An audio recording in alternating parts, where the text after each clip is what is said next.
Hello, E-Town. Scott Bramley here, coming to you on a special summer edition of the Remote Learning Rundown.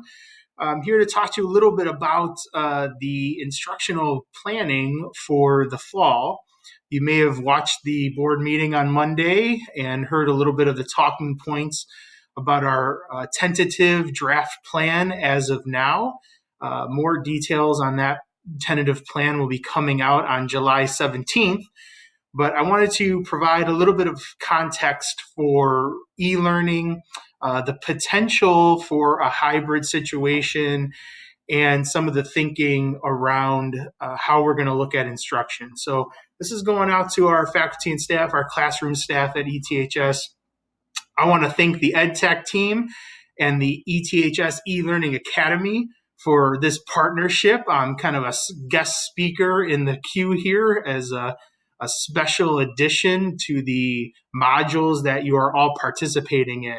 And so thank you to the EdTech team and to everybody at Evanston. I hope you're doing well, staying safe, and doing your best to engage in our required learning this summer so that you can prepare for the fall. I'm going to talk about a couple things today that I think will be helpful. I want to thank a couple teachers and licensed staff members who reached out and really motivated me and asked me to send something out. So thank you to them for the push to send something out. It's been a while since I've been on video to the community here. So I just want to talk a little bit about the plan that you heard about. Obviously, the tentative plan was discussed at the board meeting. As Dr. Witherspoon and Dr. Campbell said, that's a living document. This is a draft plan. It's tentatively scheduled. There's a tentative plan that's scheduled to be dropped on July 17th.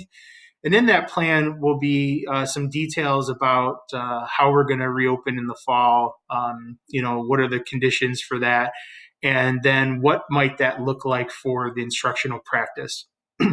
So the instructional team had a committee that worked throughout the summer, making some recommendations for a live learning schedule and for some considerations when it comes to grading and assessment. And I think, we're really excited to provide some of those details further on Friday, which, we'll be getting feedback on and we'll be able to help support implementing in the fall. But the draft plan that's coming out on Friday is a living document, as been said by Drs. Witherspoon and Campbell. And the preview at the July 4th board meeting really was to kind of give the community, the staff, students, and board a heads up. And so that's kind of representing our thinking at this time. As you have all been monitoring the situation, we have to monitor the virus and what's happening in the state and where we're at in terms of our phases of the Restore Illinois plan and our local situation of what we can and can't do and what we should and shouldn't do given conditions. So as you might know, that the state board of the Illinois State Board of Education, the Illinois Department of Public Health, the CDC, all collaborated on some guidelines for reopening in the fall. And the part 3 of those reopening guidelines came out on June 23rd and have been updated a little bit with some FAQs since then. But a couple of the things that we've been considering and thinking about is, in the guidelines, you could see them on the state board's website, but just to highlight a few, one of the restrictions in phase 4 of reopening and being in person is 50-person max capacity in any one space with social distancing of at least 6 feet apart when possible, and having everybody wear a face covering, as I am today. I'm purposefully wearing this face covering, although I'm at home, because if we were in person in any form, this would be our new normal. We would have to wear a face covering while interacting with our students, with our colleagues, while still maintaining our social distancing. And so to teach with a face covering on is certainly a challenging aspect of our work. And so, I'm trying to model some of the things that might happen in the future And so one of those things is using Screencastify for this message, which several of you have already been learning and participated in EdTech's PD on Screencastify in the spring, as well as part of the recent modules on planning. I believe Mina mentioned Screencastify and some of the tools that are available there. And then obviously wearing a face covering. So those are just some of the things that we're up against. And in addition to the guidelines, there's certainly the well-being and safety and the risks associated with being back in person. And so I think the district's plan, which you will see, is really staying focused on e-learning.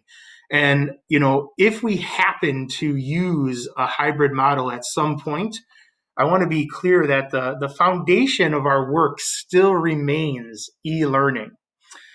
We will have e-learning in our instructional program throughout this year in some form. And, as the talking points on Monday discussed, we're going to start remote.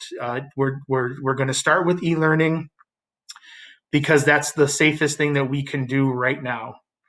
And I really want to applaud everybody, all of our faculty and staff, everybody connected to the classroom for just how much you have embraced becoming the best remote teaching professional that you can be during this time. We are in a completely different state of readiness and competency and risk-taking when it comes to e-learning than when we were in March. And so there's been tremendous growth, and I really appreciate everybody investing their time in that.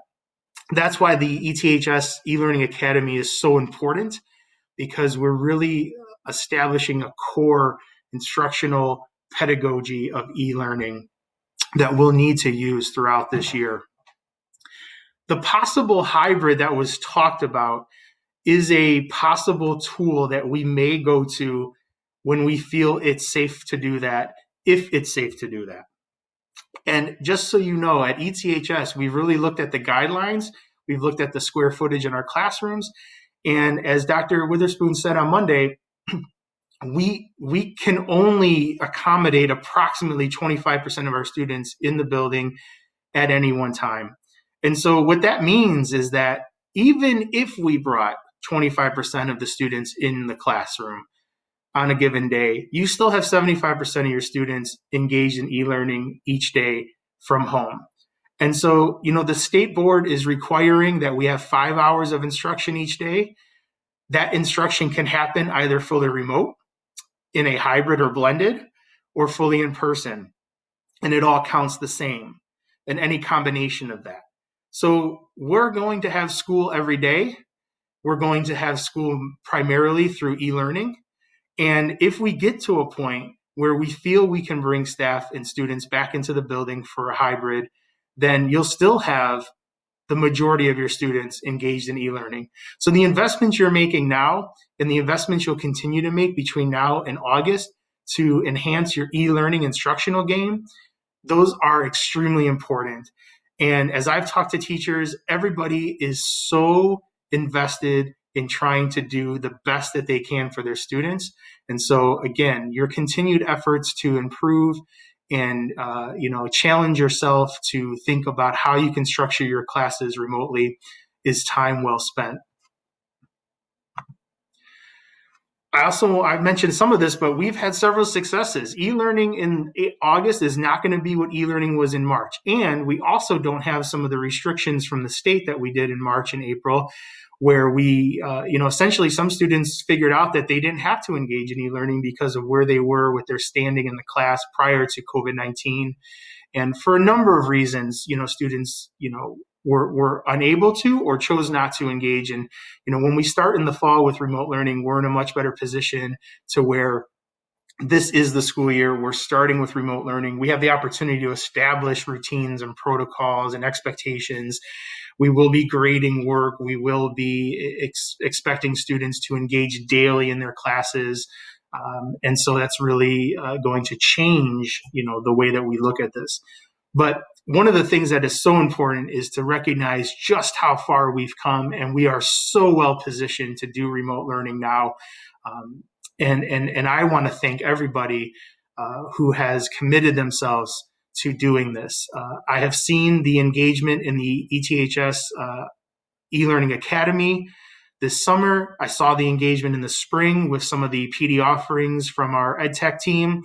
Everybody is invested. Everybody is continuing to grow. So thank you. So if we were to go to a hybrid, I want to just clarify a couple things. If we're thinking about that, given the conditions and the parameters that we have at ETHS, we really need to consider, this guiding question. What experience is best had through in-person instruction? So if we're thinking about, hey, I'm going to have 25% of my students approximately with me in the building, what would I use that time for? What would make the most sense? How would I engage in person? What can't I do remotely, or what doesn't translate as well remotely that I really think I could capitalize on if I had students in front of me or in the classroom with me? But recognizing that in-person instruction is not going to be the same as it was before. The guidelines are pretty clear. We're talking about students facing all in one direction, 6 feet apart, wearing face coverings. So the in-person experience that people sometimes in the media are kind of clamoring for as the best option might not be, because we don't have the same availability of collegiality, community, collaboration, connectivity that we normally had pre-COVID-19. So I think that's something to really consider as we're planning. But whatever we're going to do in person, if we bring students back into the building, must work for your discipline, your course, and your students' needs. There's several possibilities, and I want to be clear that we're not demanding or dictating or requiring any one-size-fits-all model for how this hybrid would work. The only thing that we're saying is that if we were to bring students in to the building, we can't do everybody at the same time. We can't bring everybody in at the same time. The max we could bring in is approximately 25%. So then what does that mean? And so for individual teachers, course teams, colleagues who tend to plan together in a certain wing or cut of the building, you're going to figure out what would be the best use of your time if you had students in front of you, recognizing that you might only have 7, 8, 9, 10 students in front of you, depending on your class size. So a couple of things that have come up just to think about. And again, these are ideas, these are not requirements, but your class might really lend itself to experiential hands-on learning. And that's tough to do remotely. As much as we can send kits out and we can try to replicate that from home, you might want to use that in-person time to have students on the wheel in ceramics. This might be a great opportunity for when students can actually do their welding in metal sculpture. This might be an opportunity to check in social emotionally, have conversations, just connect with students. And the beauty of the plan, as Dr. Bevis said on Monday, is that you're going to have more time to be able to split up your time for different needs. And so the full schedule will come out on Friday. But essentially, as Dr. Bevis mentioned, with a 70-minute block of time, you can have an engagement with your entire class via Zoom to begin the class. And that might last 10, 15 minutes. And then the students who are at home might then, participate in something asynchronously, or they might be on a shared Google document engaging that way while you're doing something differently with the students in front of you. You might have, time to just reconnect and talk through experiences. It might be an opportunity to provide some, tutorial. It might be an applied, an application of what's been going on. You might do everything simultaneously. Some of you might really want to Zoom with the whole class, 75% of your students that are at home, while the 25% of the students are in front of you. You might do that for 10 minutes. You might do that for 20 minutes. You might do that for 30 minutes. And then you still have a whole nother class period like we used to have of 40 minutes to do other things. So the possibilities are really endless within this. And I think that this is an opportunity, if we bring students in to some degree, to expand on the e-learning foundation that we have. This is trial and error for all of us. ETHS, to my knowledge, or at least in my tenure, has not done any form of hybrid teaching like this. And so, we recognize that we are going to do some things that will work and others that won't. And if we have that growth mindset, and we're all committed to supporting you. So, I'm excited about the opportunity to connect with teachers, to talk about what they're doing, to problem solve and think through how this could work when it's safe, if it's safe, and when we feel that we can safely bring faculty, staff, and students back into the building. So I just want to emphasize, this is a possible tool that we might use. We might have some form of hybrid learning, but to begin our school year and where we're at right now, we're focusing on remote e-learning. I want to thank everybody for taking the time today to listen in. I really want to thank the EdTech team for everything that they've been doing. Please continue to engage fully in the eLearning Academy. I checked out the climate and the planning modules. They were fantastic. And everything we've been talking about, your planning, your preparation, it will continue up until the students come remotely in August and throughout the entire year. And so we'll continue to evolve and continue to rethink this. And, I'm, again, very excited to be able to be a resource and somebody who could support your thinking, your department chairs, all the administration, and your colleagues. I think we're all in this together, and we all need to support what each other is doing.